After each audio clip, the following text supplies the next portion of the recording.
Hey, how y'all doing? Welcome to episode 8 of Trendnation, where we have the best in hot topics and entertainment. Let me introduce my lovely co-host here, starting with Phoebe. And he told you who I was. I am, well, who I am, Phoebe, and have a seat and talk with us at the Trendnation table. All right. Hey, and this is your girl, Carla Monet. I'll be here with the hot topics. We're going to be talking about Kanye West and the church and Mike Tyson's weed farm. You know, puff, puff, pass, and we're going to have a recap on the comedy. All right. Well, they done passed too much of the miracleness, so I'm just going to go ahead and bring it back in. I'm your girl, Leah Luki R, your Trendy Beat Blast correspondent, and today we're going to be on there talking about some more Kanye West. Yeah. Definitely some P. Diddy and the French actor we all know from Empire, the Jussie Smollett. Smollett. Juicy Smollett. Like Oui, my sure. And today's guest, we're going to have Mikel Ace Ngumbani. Grab your favorite drink, snack, sit on down and enjoy. This is Trendnation. Trendnation! Yeah, they got a group. Y'all got a group. All right, we're back. We're here with our special guest, Mr. Mikel Ace Ngumbani. See, I got it right this time. Yeah, welcome. He's a published author, media, music, and radio personality. And he's working on a new project now, and he's going to tell us a little bit about it. Welcome. How you doing today? Well, first of all, I'd like to thank you for having me here. I consider it an honor to be on Well, thank you. Trendnation for sure. Appreciate As a for matter of having fact, you here. I am a fan. But to give you a little something about myself, my name is Mikel Ace Ngumbani, as you already mentioned. And over the years, I've worn a lot of hats over the years, from businessman to creative writer, producer, and things like that. And as of now, what I'm doing is I'm involved in several projects. I didn't even get a chance to kind of tell you about, but I've created a program called the Worldwide Africans Network.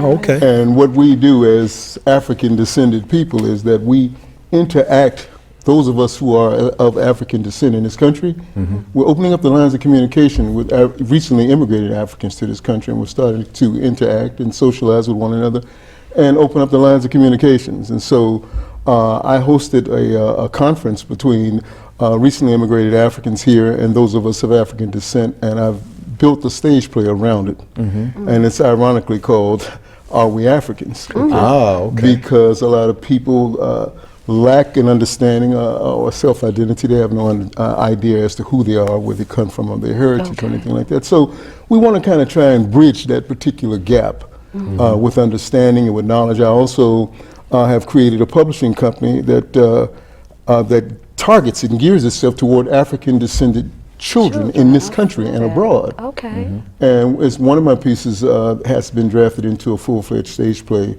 and it's called Where a Boy Goes to His Mother, and he's asking his mother, Mama, am I African? Because Johnny says, I'm here from Chicago, I ain't never been to Africa before in my life. And he's wondering, am I African? Can I identify myself as African or not? And the mother, who is a conscious mother, and she's an aware mother, she tells me, she said, just like Italian people who have never been to Italy come here and they still identify themselves as Italian, Polish people who have been born and raised here still call themselves Polish, and no one says anything about it.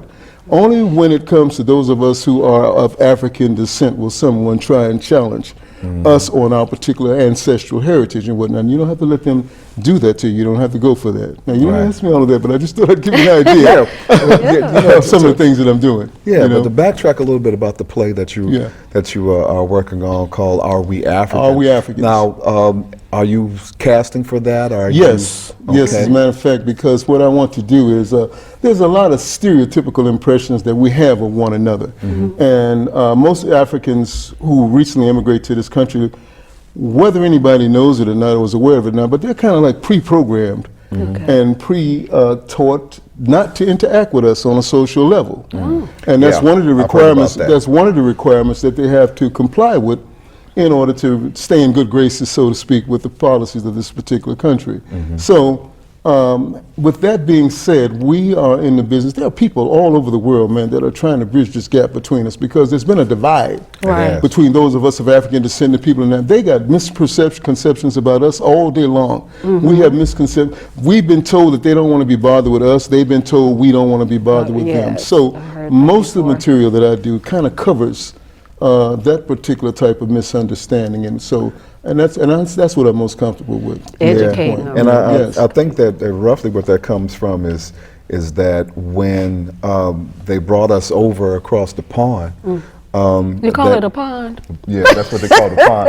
They call it across the pond. Yeah. But I've never heard of it, so forgive me. that's all right. I love it though. When they brought us across the pond, they took away our heritage. They took away our individuality. They took away what makes That's us who true. we are. That's so true. And so coming up from the 1900s, 1700s, 1800s, all the way up until now, some of the people don't know about their heritage, and I'm glad that you were pointing that out and making it a point for them to actually, learn about their that's great, heritage, though. because we've been separated. Yes. And that's the only way to actually conquer. It's called divide and conquer. Absolutely. If they got these black people against these black people, then these black people are not going to get along. Half the battle is done. Absolutely. Exactly. So now your play, where are you going to be putting it on at? Actually, I want to get this particular production done in Ghana. I want to start out in Africa. Nice. I want to get it started in Africa. I want to go to London and Europe and whatnot. I want to circle the globe, but this is a global production. It's not some locum yokum stuff. That's that I'm trying to great. do. That's great. And That's great. so we want to do it abroad and then kind of bring it, especially South Africa, Okay. And there are people there who are open and willing and receptive to this particular idea. It's just a matter of bringing everybody together under the fold into the same understanding and idea of what we're doing, and they're receptive. I mean, they want to do this. Okay. So it's a very, very serious undertaking, and it's not some little mamby-pamby little That's something good. that I'm trying to do, brother man. That's This good. is That's good. major. Yeah. So where are you from? Where you from? Well, I'm originally from Washington, D.C., back in the days when it really was the chocolate city Chocolate with City. vanilla. Chocolate. When it really was the chocolate city, but this is before the gentrification thing and everything like that came into being. So I was born in Washington, D.C. People ask me that all the time based upon my last name. My name being Ngubani, they want to know, well, what does it mean? Or what does it, I mean, did you just get off the boat, or if you've been here all along? I mean, what's the deal with you? And I tell them, the simple definition of my particular name only means that I no longer wear the surname of the people who owned my ancestors as slaves, Gotcha. which most of us do, and I used to do. And I think that as a tribute and a homage to my ancestors, the least I could do was get rid of the plantation name that was imposed upon them by the whip. And to the point of death. And when you saw Kunta Kinte, what's your name? Toby. You know what I'm saying? Well, my name Kunta Kinte. You saw what they did to him when he kept saying, well, that's real. Right. And the only difference between that and Roots is that some of us are still carrying those Toby names around today. Wow. You know what I'm saying? So that's that had a lot to do one with of it. Until you come into a certain My understanding. last name is Greer, which is Yeah. actually Irish, Yeah. or Scottish, or Yeah. something like that. And so I researched that all the way back, and it was some dude named James T. Greer, and he came over from Scotland or England and stuff like that. I haven't really It's deep, investigated brother. that much. It's deep, but Yeah. let me I'm say a this. mutt. But let me say this real quick. I want to say this real quick about Ireland. Did you know there were black people populated Ireland and whatnot before it became Ireland, and they were all killed off over there, like the Tasmanian people were killed in Tasmania and all like that. There were actually pygmies there. And when the Europeans began to branch out over the centuries, when they killed them all off, brother, I just want to say that about Africans. You mentioned about early when we were talking, you was a radio personality. Yes. Where? Well, I've done radio in Milwaukee. I've done radio in Grand Rapids, Michigan, and recently I was with No One Radio here in Chicago, internet radio station for the last couple of years. But all the while I was involved in media, when I was a talk show host, and I was also involved in the creative aspect of writing and producing productions and whatnot, which is what I'm doing now. So I'm kind of stretching out. I'm kind of stretching out more into the creative production end of what I'm doing, and trying to have a conscious raising kind of message and whatnot to our people. Wow. Okay. Because we're in dire need of it, believe me. All That's right, true. you're definitely right. We are in dire need of But I don't have a much. martyr complex. I'm not trying to get killed about this stuff. No, we don't want that to But that's happen. what happens. That's I what know. happens when you gain a certain amount of prominence and whatnot, and the people really And start a listening certain to you. amount of knowledge Yeah, also. yeah, too. and all of a sudden you start disappearing around it. So I don't want to get to that particular point in what I'm doing, but I think that what I'm doing is a very worthwhile cause, and I think that it will be appreciated. All right. If not now, then later on down the line. Because I definitely appreciate it. Thank we you, want to brother. thank you for Thank coming and you. joining us here at Yes. Trend Nation. We want to thank Mr. Michael Ace Ingobani. Thank I you. said There you it go. right. Thank you. All right. And we'll be back in 1 second. thank This you. is Trend Nation. Trendnation.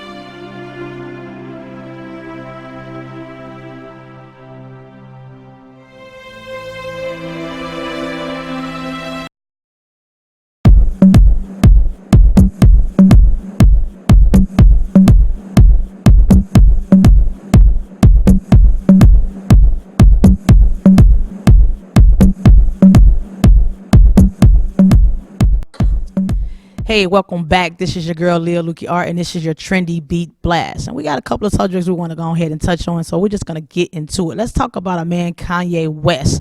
Now, he's saying that he may run for the next president, 2024. I don't know. He says he's going to change his complete name to Christian Genius Billionaire Kanye West. Can you guys see that on the ballot? I don't know. But would you vote for him is the actual question. So let us know what you think. Hit us up on Trend Nation Talk, and we'll discuss what you would or would not do if you allowed this man to be your next president come 2024.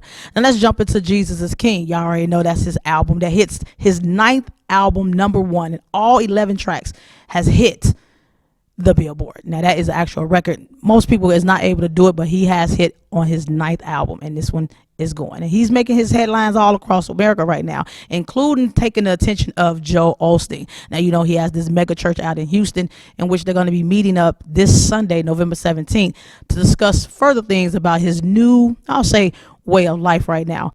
Being per the schedule, him and Osteen will sit down and have a conversation about his new Christian life, as well as coming back at about 7 p.m. with his choir and do the songs off of his new album, Jesus is King. Now, you can't just walk into this like normal. You actually have to purchase tickets, which are unfortunately sold out. So we'll have to find out how that actually went at another time. So now let's fast forward a little bit to our man P. Diddy, also known as Sean Combs, also known as Brother Love.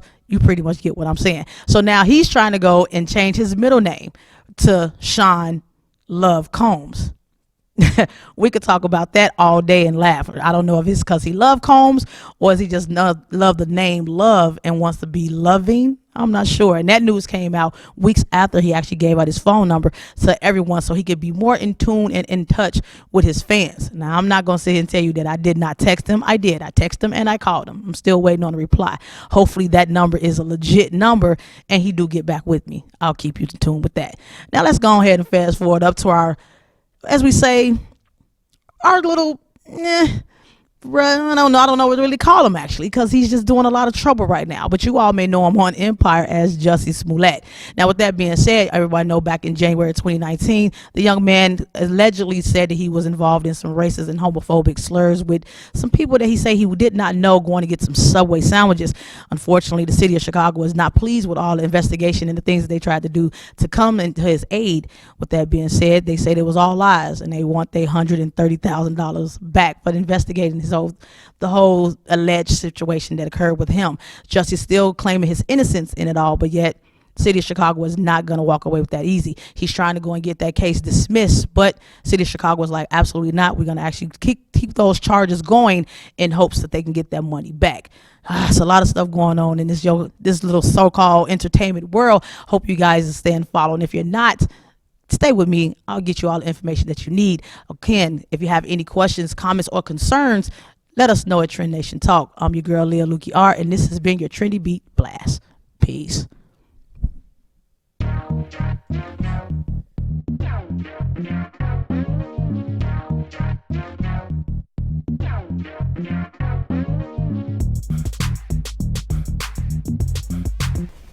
Welcome back to Trend Nation. We're going to start off with our hot topics. We're going to be talking about Tatiana Jefferson, the young lady that was shot while playing video games with her nephew. And I think it was Texas, in Dallas, Texas. And apparently the policeman shot her from the outside through the window because a neighbor saw that her door was open and called the police, and then he investigated but never did identify himself. And so we just want to get the opinions of our crew right here about what happened with this. You know, I think I'm gonna jump in. Please with do. that. So we already know about the Amber Guyver situation that occurred with the shootings and the police officer. And it's crazy because it's not specifically the exact same location, but it's still in the Dallas Forum. And with that being said, the neighbor, which I get, it was like 2 o'clock or about 2:30ish in the morning, and the door wasn't like wide open, it was just open. And I get the concern, the concern and everything, but I'm also looking at the sense of neither one of the police officers that were called, which was a non-emergency call, by the way. All right, it wasn't like they felt that it was any severe harm or anything being done. So they come, and not one, but not two. Both of the officers did not even once identify themselves as a police officer. And in the midst of doing that, she was legally able to conceal and carry. So she had her own gun.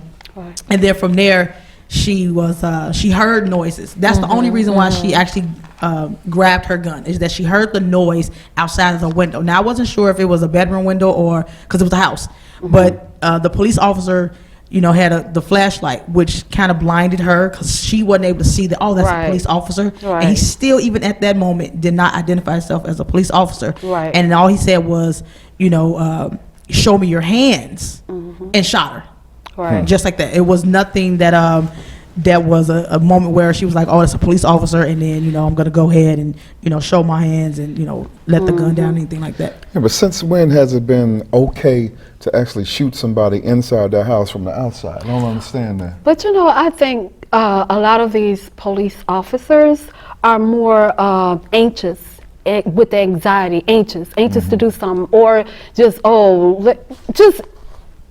anxious, basically, because it's like it's no concern. Like I am the law, basically. But is it all police officers? Because it seems like it's technically not all police officers. It's for certain ones. I mean, let's just be real about it. It's certain ones that's doing it, and what is their excuse? That they're panicking against someone with our skin tone, or is it that they're just doing something to be doing it? It's not all police officers, it's some, and the fact that they're making excuses, he should have identified himself. They should have identified themselves. She had a right to carry her gun in her house. She had a right to pull it if she assumed somebody was coming in with a license to carry. I mean, when you have a license to carry, your instinct, somebody come in your house, you're going to protect and guard yourself. That's true. So he should have identified himself. Instead, he flashed a light, he say, show your hands, and he immediately shoots. That's unacceptable. That's true. To piggyback on that, let's just be clear. Police officers are not trained for certain combats. They're not trained to deal with certain individuals in certain situations. They are serve and protect. Period. That's exactly what they are. When they doing a boot camps and stuff like that, or trainings, they specifically tell you that they are to serve and protect. So when you put them in situations with people that are mentally challenged, or in their own homes, especially now with the conceal and carry, they don't know how to deal with that because they figure their life is in danger because of a gun. They just as scared as you. And I mean, that's understandable. How is that? That's understandable to some point, but it's still unacceptable because it's not all police. And I can say that again, it's not all police. Why are they scared? Right. You have a body cam on, you have a bulletproof vest on, you have a pistol, you have a backup pistol, you have a knife, and you have a taser, and you're scared of somebody with a cell phone. We don't know what type of mental state people come in, though. What about the mental state of people? We don't know that. We don't know on both ends. Yeah, but how can somebody that's unarmed be a threat? That's true. But what I'm saying, with any situation, we don't know the next person's mental state. period. The bottom Period. line is they just need to do better training And for I these agree. officers with this, you know, it's new times, it's new things, do better trainings then, because if you're saying we're just training them for the serve and protect, guess what? You need to do better trainings. Well, because technically, they're adding yoga. Yoga. Meditation. I mean, yoga, meditation, big deal. The bottom line is to add better trainings, because guess what? That excuse is going to be used all the time for harming someone of color. I'm sorry I'm bringing on color, because I just have not seen it where it was too many black police officers really shooting black people. But not even just that. What happened to, you know, I believe that anytime an officer is in any form of a shooting, what happened to the psychological evaluations after that? They don't even give them that. They actually just go into going back out on the streets and, you know, protecting and doing the things that they're supposed to do. And that's an unfair situation for the person who's going through whatever mental, emotional trauma that they're having being an officer. Because I'm not going to say all of them are bad, but there are some that are. Yeah, that's true. There are some. I think that what needs to happen above and overall with all law enforcement agencies is that each and every officer needs to get a mental evaluation. Exactly. I agree. Because like you said, it's not all of them. Exactly. But them bad apples, we need to catch them so they can stop killing our people. You know what? We're going to have to move on to the next one. Okay. Right, because we can go on and on. We can talk about this forever. Right. Now, our next topic is the controversial Sandy Hook commercial. Oh my goodness. Now, I saw this that. particular commercial, when I was doing my research of the topics that we were going to actually be doing, I saw the commercial, and it is haunting. Yeah. What it does is it shakes you up and makes you really think about it. If you all haven't watched it, haven't seen the commercial, you can Google it. It might be on Facebook, might be anywhere. You can actually check that out. But it is a very, very haunting commercial, which actually shows children just starting school, and then it gradually gets worse, and it gets very, very intense at the end. I think that I don't know if we're going to have a chance to show a clip of it. My mom got me the perfect bag for back to school. These colorful binders help me stay organized. These headphones are just what I need for studying. These new sneakers are just what I needed for the new year. This jacket is a real must-have. My parents got me the skateboard I wanted. It's pretty cool.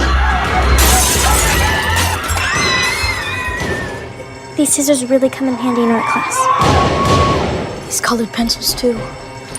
These new socks? They can be a real lifesaver.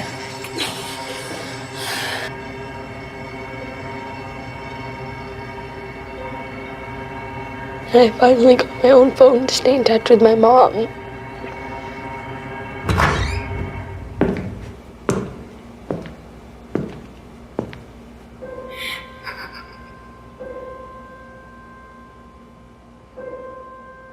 Now, do you think that it was too much, because each one of us has actually seen it? Was it too much, too intense? It was most definitely too much. You see children falling, but then happy that they have something their parent bought them. You know, it's like a happy moment and a sad moment. All this danger is happening behind you.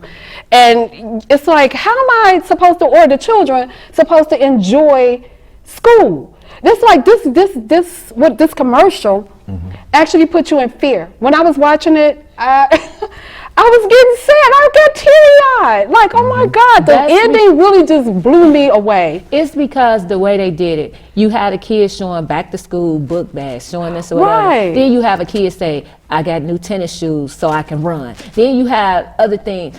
Use this to tidy us. The socks to tie up oh my God. bloody leg. So the saddest part of that, it was the ending part with the girl on the phone and saying, I love you, Mom. In the bathroom. And the footsteps in the bathroom and the door, and thank you for my that was just too And she was crying. And it's too much. That's not something to sell. We almost coming up about roughly 7 years from the original shooting, which was in December 4th, 14th of 2012, right? And I get it. It was supposed to be an awareness for the back to school for the kids to make sure that they, prepare themselves for active shooting, right?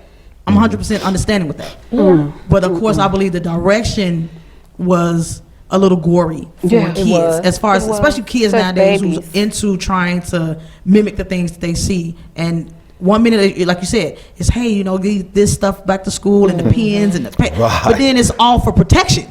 So you don't want to scare the kids in order for them to get their education. And with that being the way it was structured, imagine this is called the Sandy Hook promise. Right. They're promising that they that the kids that back to school for this specific one will be they don't have to worry about having anything happen to them because they're going to be prepared with the skateboard to break the window. They're going to be prepared with the pens and the papers. They're going to be prepared with scissors. And the pencils, right, and the scissors But it's to protect how you themselves. convey it, though. It's how you convey it. Yeah.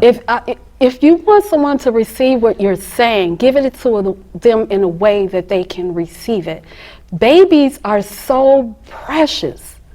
We are messing them up emotionally and mentally. I'm like you. I get what you're trying to do, but it's devastating watching it, even for an adult. Just imagine if it was a child. Yeah, The adults was mad. They were all over the social media, Well, upset because the people who actually did the promise were it was a nonprofit from the Sandy Hook teachers and parents. Okay, they all came together to do this, and which was great. But again, your message to kids, it'd be a little bit more too far for them. Us as adults, we're already mad and offended. So the kids could be misconstrued. They could be like, okay, 1 minute you saying I can get this, but am I using this for education or am I using to this protect myself? to protect myself? And that's the thing. Am I using this to protect myself? Why do I have to, okay, you got the good thing happening in the beginning, kids are excited to go back to school, but then you take a smaller child and they see this, they're not gonna wanna go to school. It's scary. We have to show something. If you're gonna do something like that, then make it an infomercial for parents and not a commercial. Make it something to show awareness because of what happened 7 years ago. Make it awareness because these things are still happening in and around this country here in the United States. We're still finding, there's just a shooting the other day or something. So it's constantly happening. Make it awareness. Don't put it in a commercial to scare our kids. PTA meeting or something. What happened to stranger danger? Don't speak to strangers. Right. But I think that it was put together for its shock value. But the bad thing about the shock value is that we're starting to become desensitized about things that are happening. We're looking in the news and it's going to be like, oh man, another shooting. Okay. I think I'm going to make tater tots for dinner. And we're getting desensitized with the whole thing. Okay. We're going to move on to the next topic, which is the Joshua Brown murder down in Texas. Now, Joshua Brown was one of the pivotal witnesses in the Amber Geiger murder trial. And so after that happened, it was shortly after 10 days after she was convicted of murder, he just so happened to get murdered. So the Dallas Police Department claims that he was murdered during a drug deal. And of course, everybody else is like, yeah, right. Sound like a setup to me. Right, exactly. So I think it was three individuals that were apparently involved in these murders. Thaddeus Green, Jacarius. We're gonna call him Jack Mitchell, and Michael Mitchell. He was apparently the driver, and it seems that they said that Thaddeus Green shot him twice, and is still free. Okay, so just to throw out some small facts, right? So, and it's just me thinking outside the box. So, Joshua Brown gets killed 10 days after Amber gets sentenced for 10 years. Just put those numbers together. Putting it together, right? Then on top of that, the other fact that a lot of people was not really stating is that all three of them stayed in the exact same apartment. Wow. Well, the complex. Joshua Brown stayed there. Botham Jean stayed there, as well as Amber. They all stayed in the same complex. Exactly. So apparently, these three gentlemen came from Louisiana. They drove all the way to Dallas for some marijuana. For marijuana. Right. By the way, all right. Right. They What's the odds right. in that? Must be some really good Man, stuff. he you had tried. a product. good stuff. guys. So He has happened to product, drive. and they drove all these different places. Mind you, in LA, it's legal. Yeah. Okay, why not go to LA? Right. You drove exactly. all the way, and then they went to Joshua Brown's housing. Okay, they went to his place of residence. They didn't go to the trap house. Okay, if y'all don't know what the trap house is, that's where you do your dirt. Right, they didn't go there. They didn't go there. They went to his place of residence, and him and Mr. Green, Thaddeus Green, got into an altercation, an argument. So mind you, Michael is the driver, and then you have Jack Mitchell, who's just probably like another passenger that's in the car. He sees the altercation between him and Green, Joshua Brown and Green. He gets out the vehicle, shoots Joshua Brown. All right, Thaddeus Green is the one who actually killed Joshua Brown, but he only wounded the other gentleman. It's crazy how I did, cause so you didn't shoot the person that's in front of you, by the way. Right. You didn't shoot the person that's dead smack in front of you. You shot the person who got out the car. Right, exactly. Okay? And with doing that, they robbed him. They took the book bag that he allegedly supposed to have, and then they took the THC. For those who don't know what the THC is, that's also marijuana. Right? It's just the cartridges that comes with it. So they all did all that. They robbed him. Took the gun that Joshua shot at Jacarius or Jack. Okay, took his gun. That's just weird that you would take the evidence of the person that shot your friend, and then they dropped him off because he was shot. Okay, so he got arrested at the hospital, and then the other one who was the driver also got caught. But Thaddeus Green was the only one who is still at large. Wow. Imagine Joshua Brown was here he was supposed to but he was supposed to testify against the Dallas police in a civil lawsuit. Come on, man. Think about and guess what? Interesting. And he will not be testifying. Wow. Yeah. 10 days after a 10-year sentence. Yeah, well, you know what? It's still unfolding, and we're going to report the information as it comes in. But we're going to take a quick little break right here.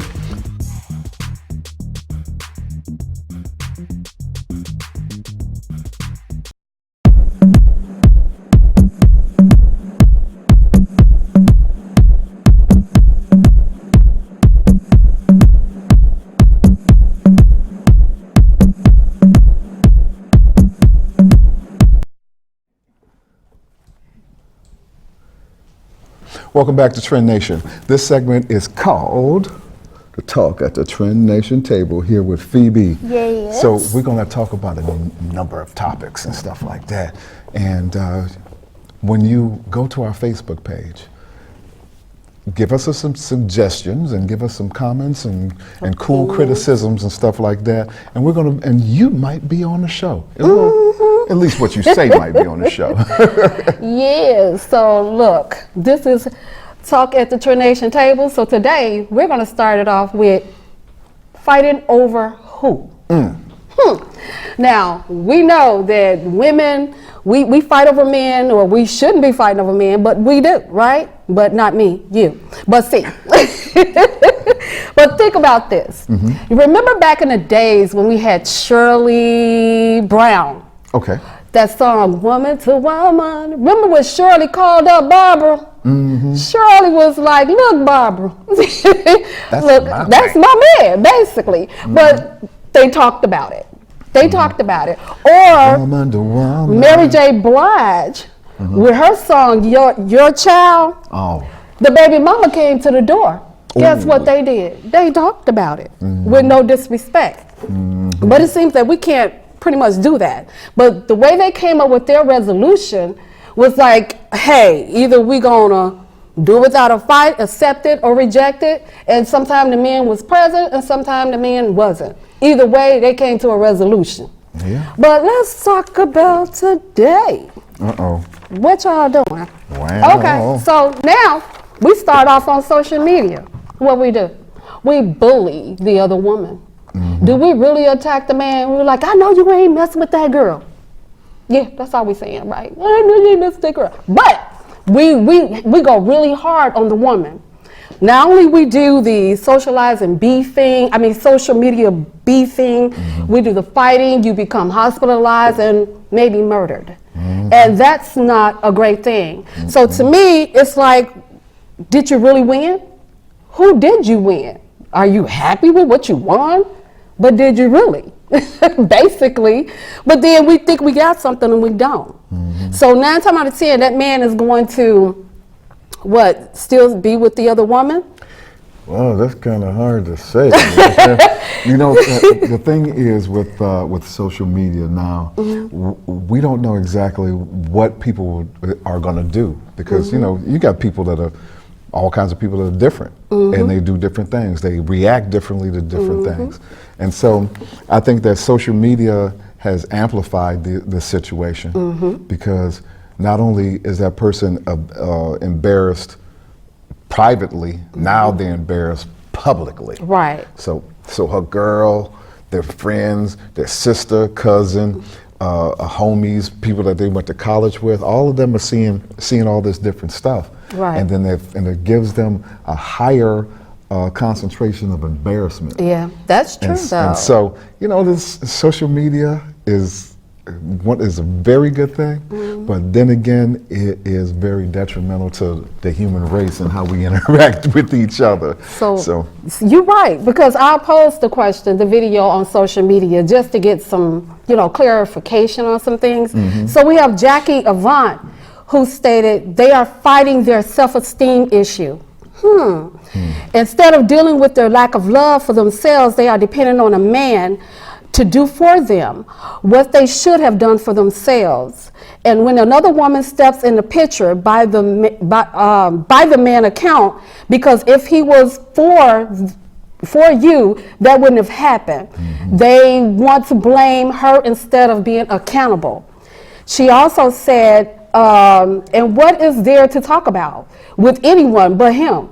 In the end, it was the decision to bring someone else on board. So as women, we have to learn to love ourselves, lift one another up, and set standards and trust our instinct. What do you think about that, Chris? Well, again, that's that social media thing. That social media. I can't complain. I'm on social media.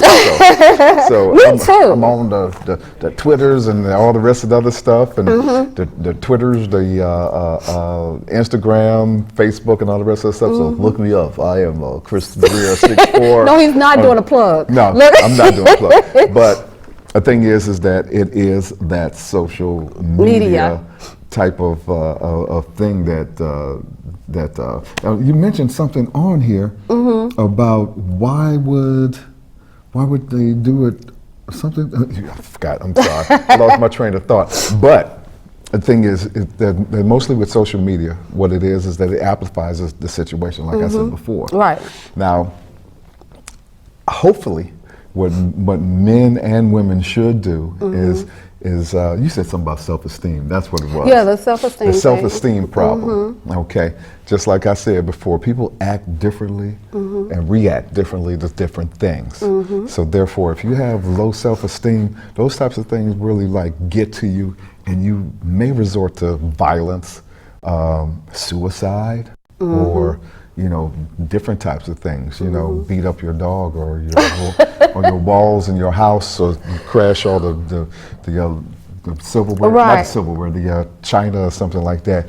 But the thing is that mainly social media is something that is really is separating us rather than bringing us together. That's true. So Bridget Payne says, women have forgotten how much power they have, falling into the trap of fighting for a man's love. It's impossible because they have to say man can have 10 at home and go out and cheat with one.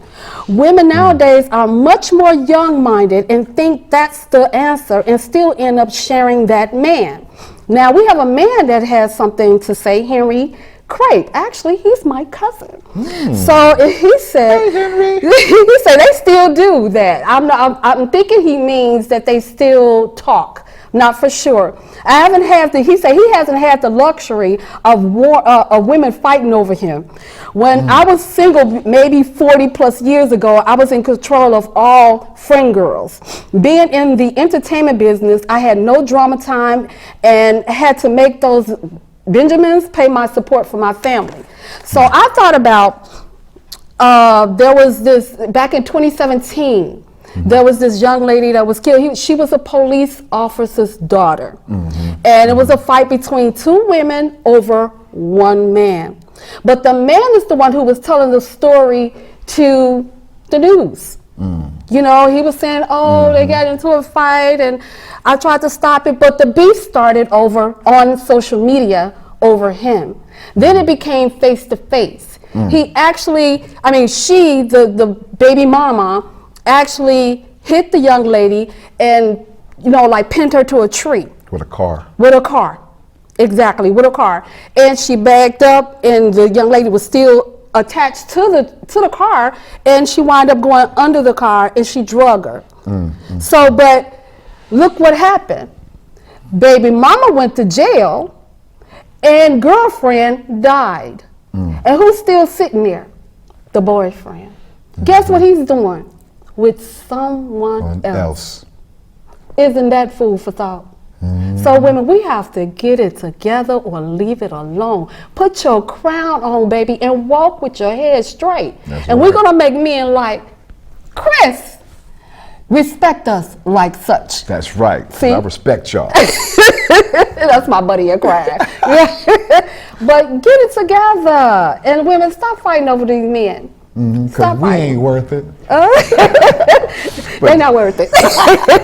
But we're going to go ahead and end this segment right here, and we're going to have our closing thoughts in 1 second. We'll be back. And thank you, social media. That's right. Keep it coming. Keep it coming. This is Trend Nation. Okay, you can go anytime. Hey, Mike, I swear I'm gonna come to the ranch. I'm gonna buy like 5 pounds. Don't tell nobody. It's medical marijuana. Hey, everybody, how y'all doing? This is the end of the show right here, and this is where you have your fun. Not only did we talk about Jussie and the French actor, but then she went into Shirley Brown at the table. Shirley Brown, who was the dumbest woman in the world. She calls this woman up and said, hello, can I speak to Shirley? You know, that man over there, I buy his clothes, his car, and all the food he eat. You dumb broad. But anyway, as we sit here and end this show, we all know that Kanye, give it up for Kanye. Genius. He has a church.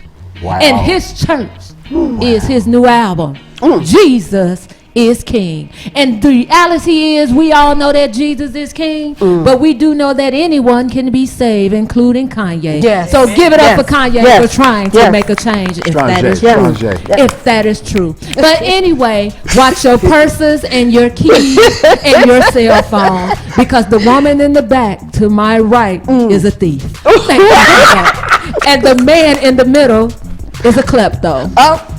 And the one on the end is silent. Just watch. She stick you and she got you. That's just it. Thank you all. We are Trendnation. We're going to see you next time, where it's going to be episode 9, right before the new year. So come on back and see us. And also look out for Lights, Camera, Action Lights, with Camera, Chris Greer. Action. It's coming January 2020. Okay. Like our page, Trendnation. Like our page and share. Do that. And YouTube. Happy holidays. 2W Studios on YouTube. That's YouTube. right. Check us out. Trend Nation, baby. Happy holidays. Happy next time. holidays. Yay. Happy holidays.